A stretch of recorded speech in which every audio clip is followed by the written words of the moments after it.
आज का जो टॉपिक है हमारा शब्दभेद, चैप्टर है 5, व्याकरण के मुख्य भाग को पहचानना। छात्रों को व्याकरण का ज्ञान कराने के लिए उन्हें व्याकरण के मुख्य भाग से परिचित कराना जरूरी होता है। इसके ज्ञान के बिना छात्र हिंदी के भावों को उचित रूप से ग्रहण नहीं कर सकते हैं। व्याकरण के मुख्य भाग इस प्रकार हैं।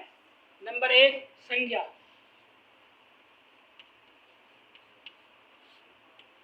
नंबर 2 सर्वनाम। नंबर 3 क्रिया। नंबर 4 विशेषण।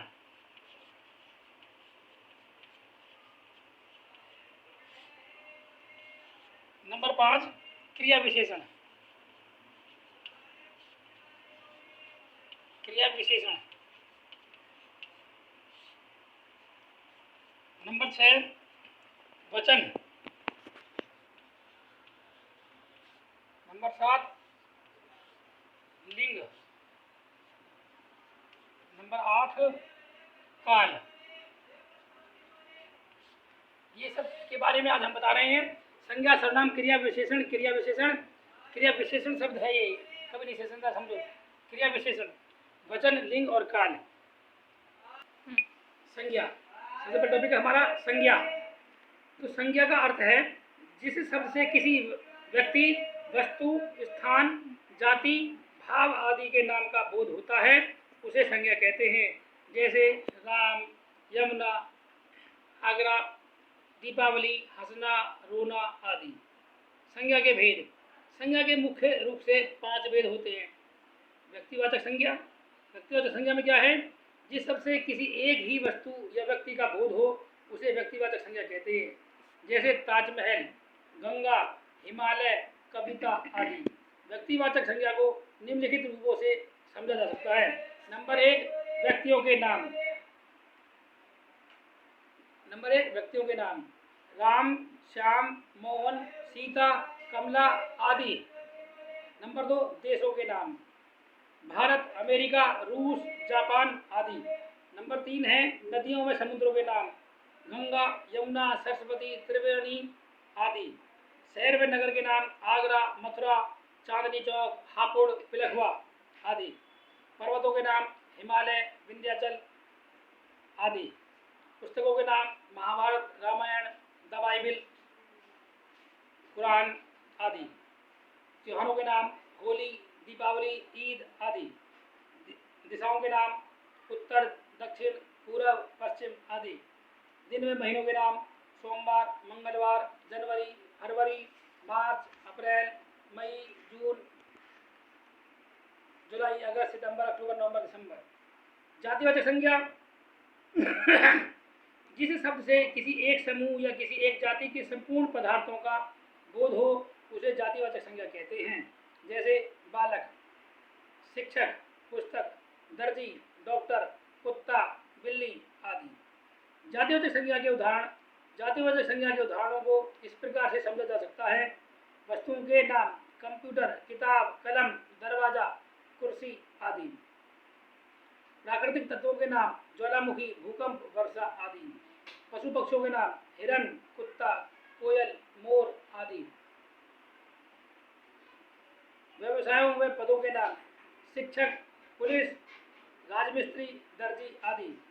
भाववाचक संज्ञा जिस संज्ञा शब्द से किसी पदार्थ के गुण, दोष, धर्म, दशा, स्वभाव आदि का बोध हो उसे भाववाचक संज्ञा कहते हैं।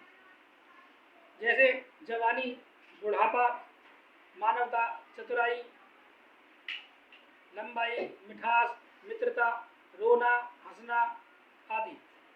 समूहवाचक शब्द जिस संज्ञा शब्द से किसी समूह या समुदाय का बोध हो उसे समूहवाचक संज्ञा कहते हैं। जैसे भीड़, सेना, जुलूस, खेल, मेला आदि। द्रव्यवाचक संज्ञा जिस संज्ञा शब्द से किसी द्रव्य पदार्थ या धातु आदि का बोध हो उसे द्रव्यवाचक संज्ञा कहते हैं। जैसे स्टील, घी, सोना, दूध, पानी, लकड़ी आदि। सर्वनाम। सर्वनाम का अर्थ है संज्ञा शब्द के स्थान पर प्रयुक्त होने वाले शब्द को सर्वनाम कहते हैं। संज्ञा की पुनरुक्ति का दूर करने के लिए ही सर्वनाम का प्रयोग किया जाता है। जैसे मैं, हम, तुम, तू, वह, यह, आप, कौन, कोई, जो आदि। सर्वनाम के भेद। सर्वनाम के 6 भेद होते हैं। पुरुषवाचक सर्वनाम, जिस सर्वनाम का प्रयोग वक्ता या लेखक स्वयं अपने लिए अथवा श्रोता या पाठक के लिए अथवा किसी अन्य के लिए करता है, वह पुरुषवाचक सर्वनाम कहलाता है। पुरुषवाचक सर्वनाम 3 प्रकार के होते हैं। उत्तम पुरुष सर्वनाम, जिस सर्वनाम का प्रयोग बोलने वाला अपने लिए करे उसे उत्तम पुरुष सर्वनाम कहते हैं। जैसे मैं, हम, मुझे, हमारा आदि। मध्यम पुरुष वाचक सर्वनाम, जिस सर्वनाम का प्रयोग बोलने वाला सुनने वाले के लिए करे उसे मध्यम पुरुष वाचक सर्वनाम कहते हैं। जैसे तू, तुम, तुझे, तुम्हारा आदि। अन्य पुरुषवाचक सर्वनाम, अन्य में क्या होता है? जिस सर्वनाम का प्रयोग बोलने वाले एवं सुनने वाले के अलावा किसी अन्य पुरुष के लिए करें उसे अन्य पुरुषवाचक सर्वनाम कहते हैं। जैसे वह, वे, उसने, यह, ये, इसने आदि।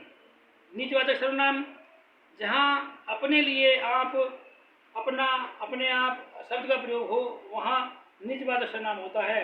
इनमें अपना एवं आप शब्द उत्तम, मध्यम एवं अपने आप शब्द अन्य पुरुष तथा स्वयं का बोध करा रहे हैं, इसलिए ये शब्द नीचवाचक सर्वनाम कहलाते हैं। उदाहरण है इसका, मैं यह काम स्वयं कर लूँगा, यानी कि मैं यह काम अपने आप कर लूँगा। वह अपने आप का आ जाएगा, उसे अपना काम खुद करने दो आदि। निश्चयवाचक सर्वनाम, जो सर्वनाम किसी व्यक्ति, वस्तु आदि की ओर निश्चयपूर्वक संकेत करे वे निश्चयवाचक सर्वनाम कहलाते हैं। जैसे यह, वह, वे सर्वनाम शब्द किसी विशेष व्यक्ति आदि का निश्चयपूर्वक बोध करा रहे हैं, अतः ये निश्चयवाचक सर्वनाम हैं। जैसे यह हिंदी की पुस्तक है, वह बालक है, ये हिरन है आदि। अनिश्चयवाचक सर्वनाम, जिस सर्वनाम शब्द के द्वारा किसी निश्चित व्यक्ति व वस्तु का बोध न हो वे अनिश्चयवाचक सर्वनाम कहलाते हैं। जैसे कोई एवं कुछ सर्वनाम शब्दों से किसी विशेष व्यक्ति अथवा वस्तु का निश्चय नहीं हो रहा है, अतः ऐसे शब्द अनिश्चयवाचक सर्वनाम कहलाते हैं। जैसे मुझे कुछ नहीं मिला, बाहर कोई खड़ा है, दूध में कुछ पड़ा है। संबंधवाचक सर्वनाम, परस्पर एक दूसरी बात का संबंध बतलाने के लिए जिन सर्वनामों का प्रयोग होता है उन्हें संबंधवाचक सर्वनाम कहते हैं। जैसे जो, वह, जिसकी, उसकी, जैसा, वैसा, ये शब्द परस्पर संबंध का बोध करा रहे हैं, ऐसे शब्द संबंधवाचक सर्वनाम कहलाते हैं। जैसे जैसा